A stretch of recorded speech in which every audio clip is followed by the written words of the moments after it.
Hey guys, what's up and welcome back to another Warzone video. I do hope you are having a good day. In today's episode, we are going to go over some crucial mistakes that a lot of players make, myself included, and talk about how we can avoid them to get better results on Warzone. Do you ever think man, why do I keep making these mistakes? Why do I keep dying from these scenarios? What could I have done differently to win that gunfight? Well, not to worry, today we are going to drill down some huge mistakes that can be easily avoided and break down some scenarios where mistakes are made and what corrective action can be taken. I noticed when playing Warzone, a lot of the times the difference between a really good player and a below average player is the amount of mistakes that are made throughout the game. The objective of today's video is to highlight unforced errors that are made during gameplay. What I mean by unforced errors is the scenario was under your control and your actions is what caused the outcome of the fight. Sometimes you just get shot in the back or players push you into a bad situation and there is not much you can really do. It is what it is.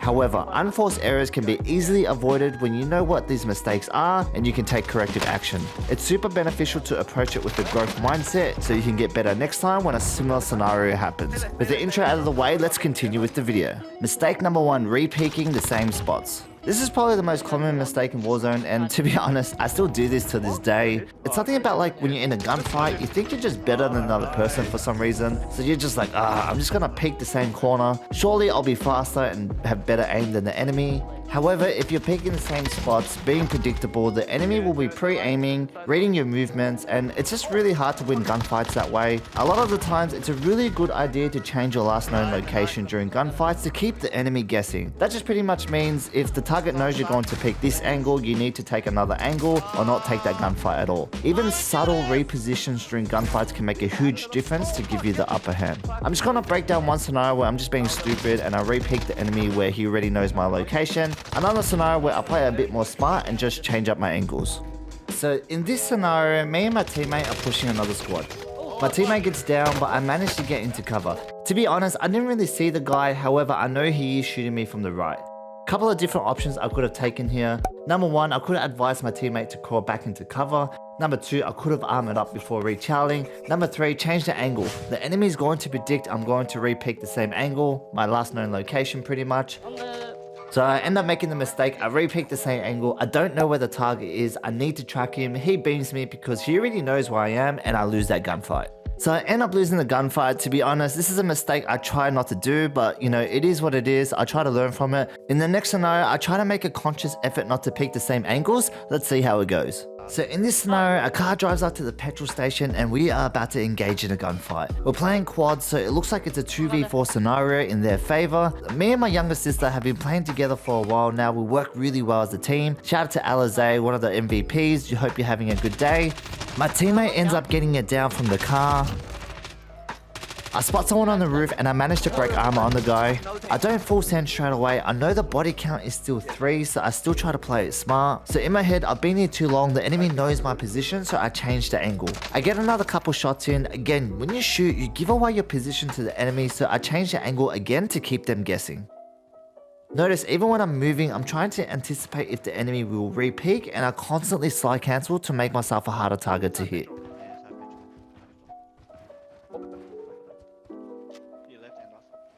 Now I'll put myself in a really good position to take out the target. Notice how my teammate is attacking from the left flank, distracting the enemy, which gives me an opportunity to flank right and catch the enemy by surprise.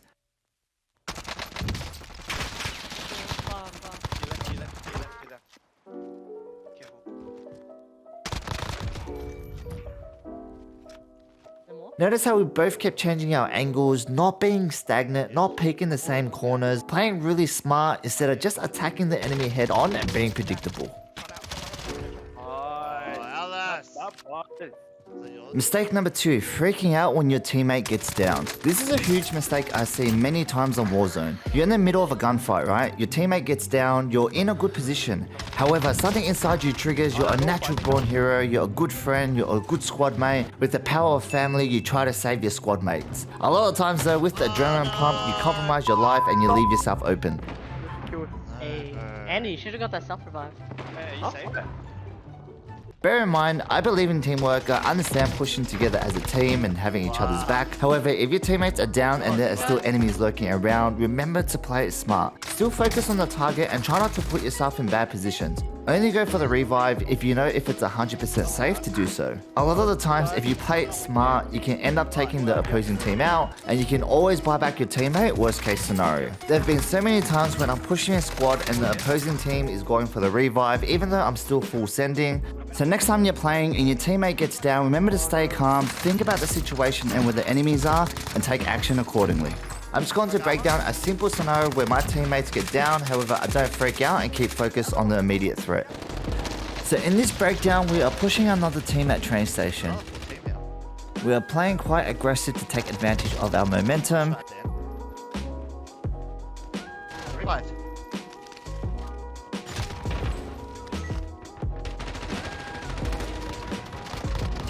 My teammate ends up getting downed. She does make a call out there is another target lurking. At this point, I do need to be a little bit selfish, play my life, and try to get the last target before going for the revive. I perform a slide cancel and pre-shoot that corner, but I am trash and I hit the bin instead.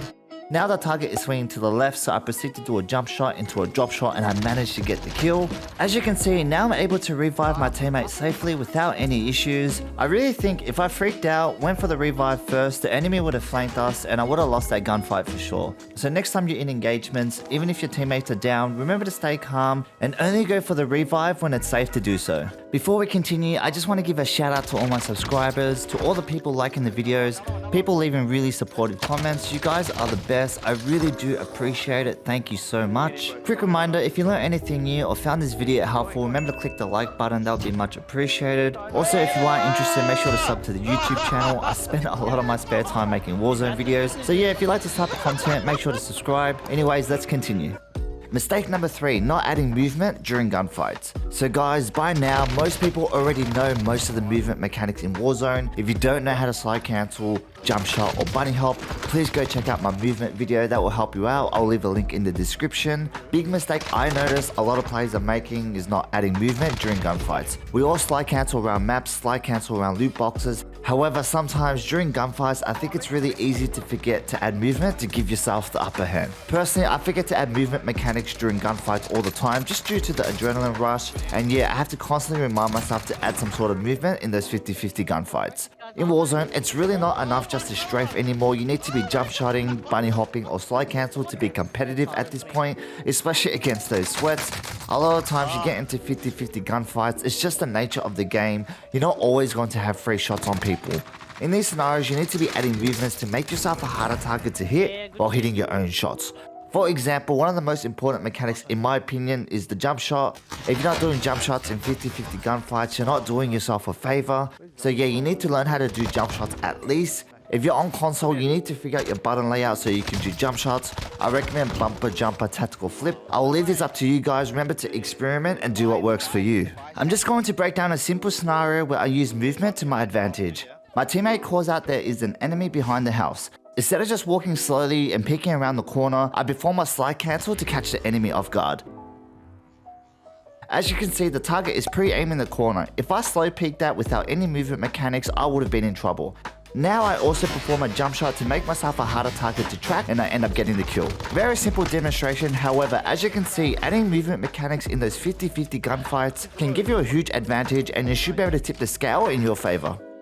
Well, that is it for today's video. Just some final thoughts in regards to today's topic. I think in Warzone, it's impossible not to make mistakes. The important factor is to be able to identify these mistakes in your own gameplay and taking action to avoid them. If you notice something you're doing a lot that's causing you to lose a lot of gunfights, certain trends you're picking up on, the next Warzone session you play, really try to make a conscious effort to avoid that one mistake. That way you can build good habits. For example, I used to freak out all the time and throw grenades even when the enemy has line of sight on me, and that would cause me to lose a lot of gunfights. So when playing for the next couple sessions, I really had to make a conscious effort not to throw grenades when the enemy can see me, and now I don't really make that mistake anymore. The objective is to minimize as much mistakes as possible to give you better results. Anyways, that is all from me. As always, I wish you guys all the best and good luck on the Warzone.